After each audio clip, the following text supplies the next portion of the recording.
Kwa hiyo katika kitabu cha Zaburi, nianzie hicho kitabu cha Zaburi 71 mstari wa 10, niseme vitu kadhaa hapo, alafu baadaye huko nitakueleza kitu. Hebu sema amina.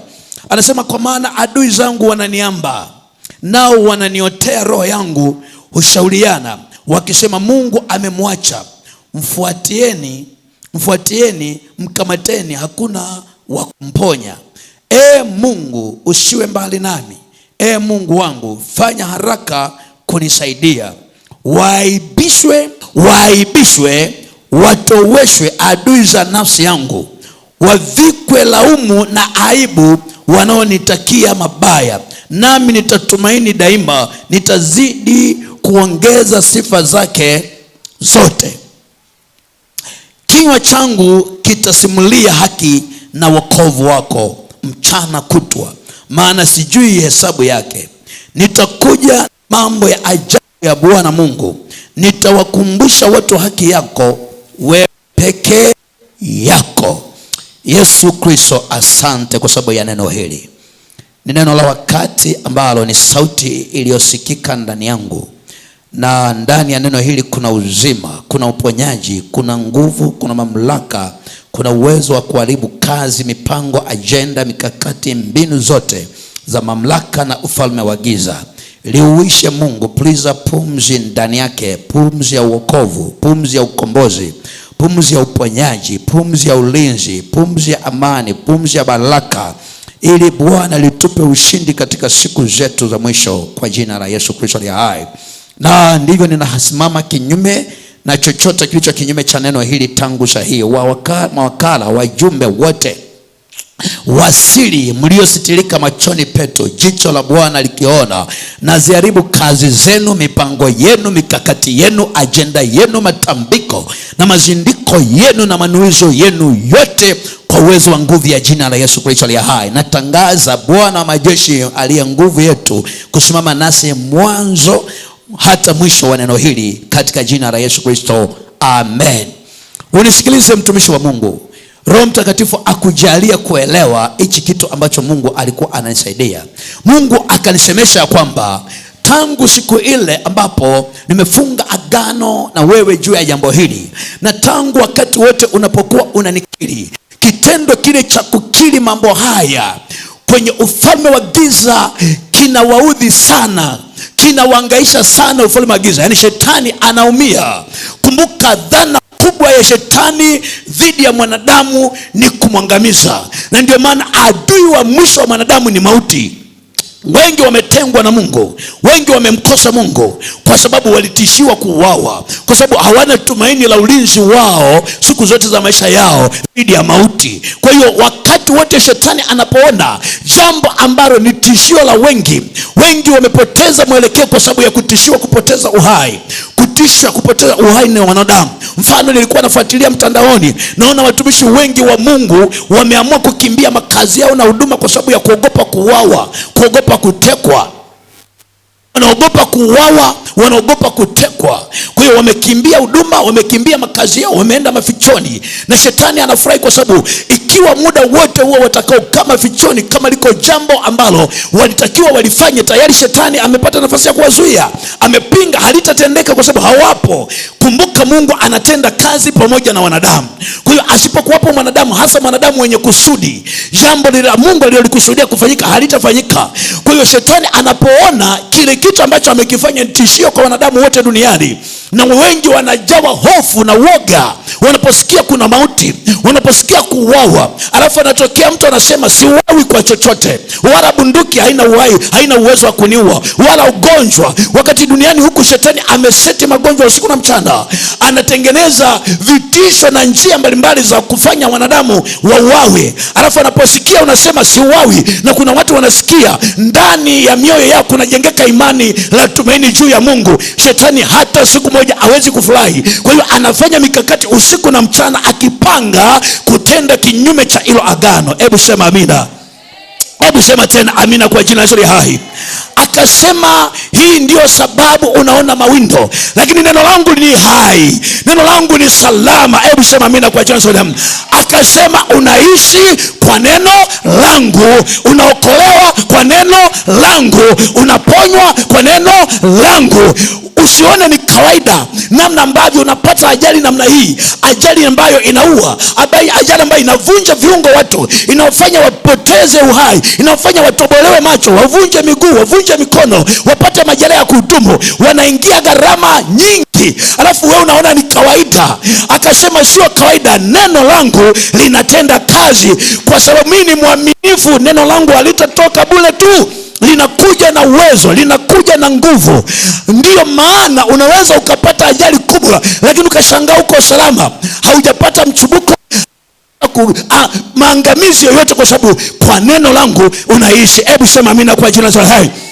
Na mimi ninamwambia shetani, na nyinyi ni mashahidi mnaonisikia, hebu sema amen. Na ndio maana niko tayari kwa namna yoyote ambayo Mungu ataniambia, hapa mwanangu unanikosea, hapa mwanangu utanipoteza, hapa mwanangu natengwa na uso wangu, niko tayari kumtii Mungu, nirudi vile anavyotaka, ili niendelee kudumisha ile agano lidumu milele. Hebu sema amina kwa jina la hai. Kwa sababu ikitokea tu nikaishi nje ya hilo agano, shetani mshtaki wa ndugu atajitokeza na kudai uhai wangu, kudai pumzi yangu, kudai viungo vyangu, kudai maisha yangu. Kwa nini? Kwa sababu atakuwa na sababu ya msingi. Kwa hiyo na mimi namuomba Mungu anisaidie tena na tena, na wala sitaacha kumwambia shetani kwamba kila silaha uliyoitengeneza kuondoa uhai wangu haitafanikiwa.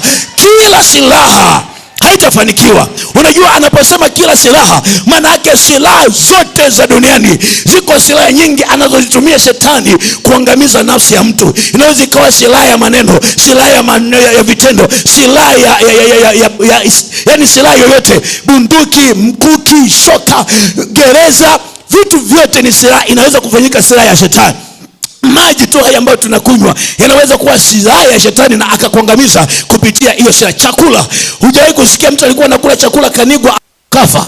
Si chochote kinaweza kuwa silaha ya shetani kuangamiza nafsi yako. Lakini mimi nasema kama Bwana aishivyo, kila neno litokalo kwa Mungu na katika kinywa cha Mungu halitamrudia bure. Na mimi ni maombi yangu kwa Mungu ya kwamba Bwana, neno lako likae ndani yangu, lidumu, nami niangalie kutunza kwa uaminifu agano lako, ili nisiaibike wala jina lako lisiaibike milele. Hebu sema amina kwa jina la Yesu.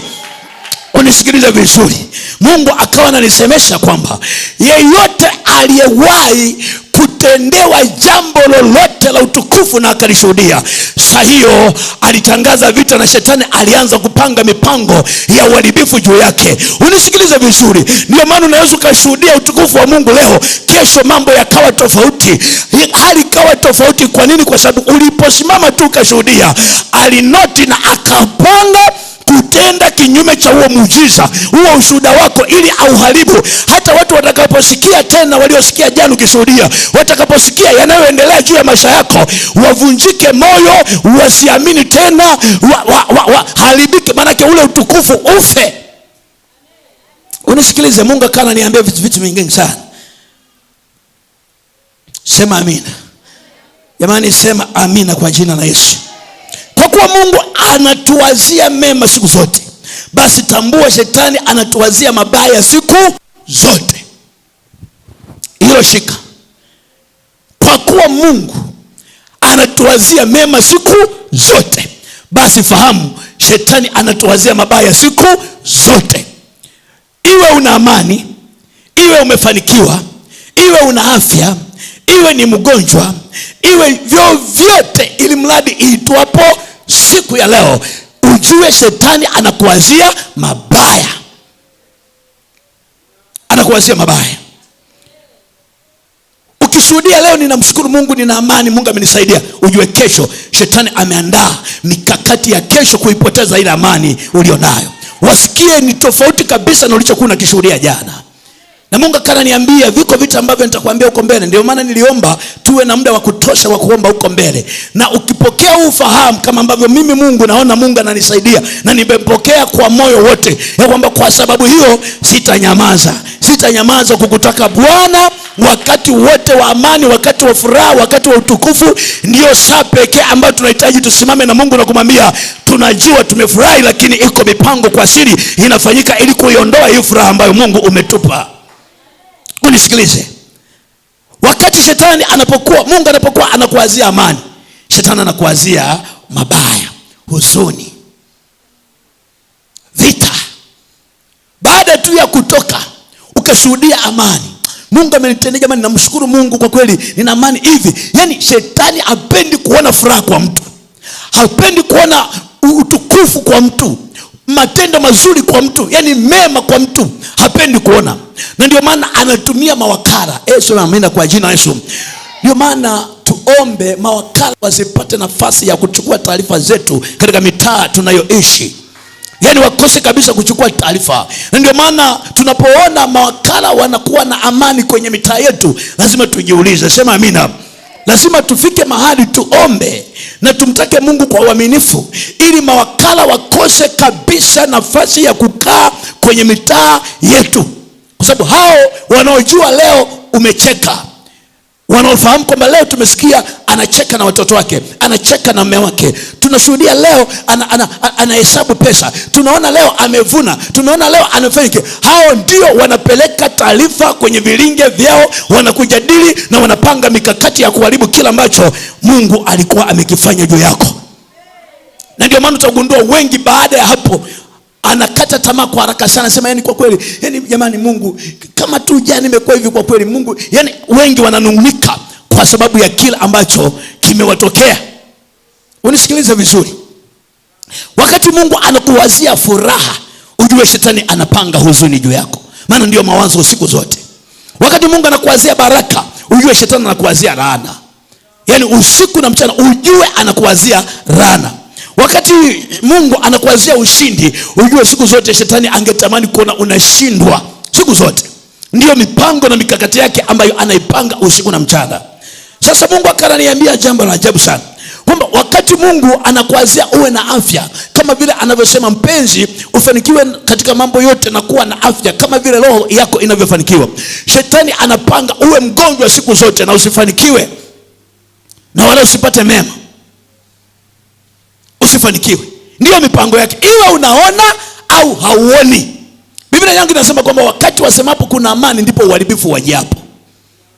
Na Mungu akanisemesha kwamba wakati watu wengi wakati wanapoona mema yamewajia, ndio wakati wanajisahau. Sasa kule kujisahau kwao kwa sababu ya yale mema mazuri ambayo mtu kweli yameonekana kwake na ndio alikuwa anatarajia, ndio wakati ambao shetani sasa anautumia huo muda kupanga mabaya, ili kile kicheko kizimwe na machozi, ili ile furaha iondolewe na huzuni, ili yale mafanikio yaondolewe na kushindwa na dhiki na tabu. Na ndio mipango yao, ndio mipango yao.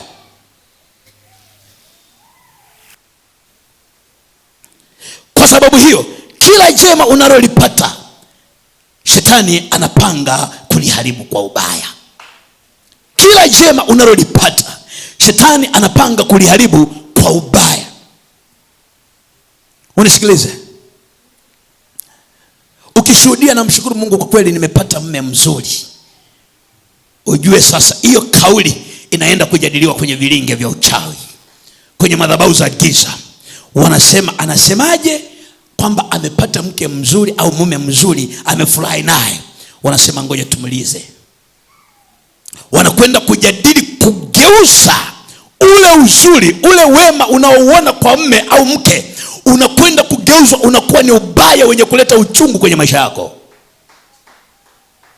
Kwa hiyo watatamka watatamka laana, watageuza chochote, ule uzuri wote unaondolewa, wanapanda ubaya, wanapanda uharibifu, wanapanda chuki, wanapanda fitina, wanapanda matengano, wanapanda kila kitu watapanda, ili tu usionekane unafuraha na mume wako, unafuraha na mke wako. Ukishuhudia juu ya uzao, ukasema namshukuru Mungu amenipa watoto wazuri, kwa kweli mwema, wananifurahisha, nikiwatuma hiki wanaenda, nikiwaambia hiki wanafanya, ndipo wakati huo shetani anakwenda kupanda roho za kiburi, roho za majuto, roho ambazo kila wakati watafanyika majuto, utaona majuto. Hataki shetani. Yaani fahamu kwamba shetani hataki uonekane unafurahi na chochote kile. Hataki. Sasa wanafanyaje? Lazima wakae vikao vya kuondoa ule utukufu, kuondoa ule uzuri, kuondoa ule ushuhuda, kuufuta. Unisikilize, nikakumbushwa na siku moja nilikuwa na, sijui kama nilikushirikisha mtumishi. Kuna mtumishi mmoja ambaye alikuwa anasema alikuwa ni wakala miaka 18 katika ufalme wa giza. Yaani Mungu akanikumbusha vitu vya ajabu sana.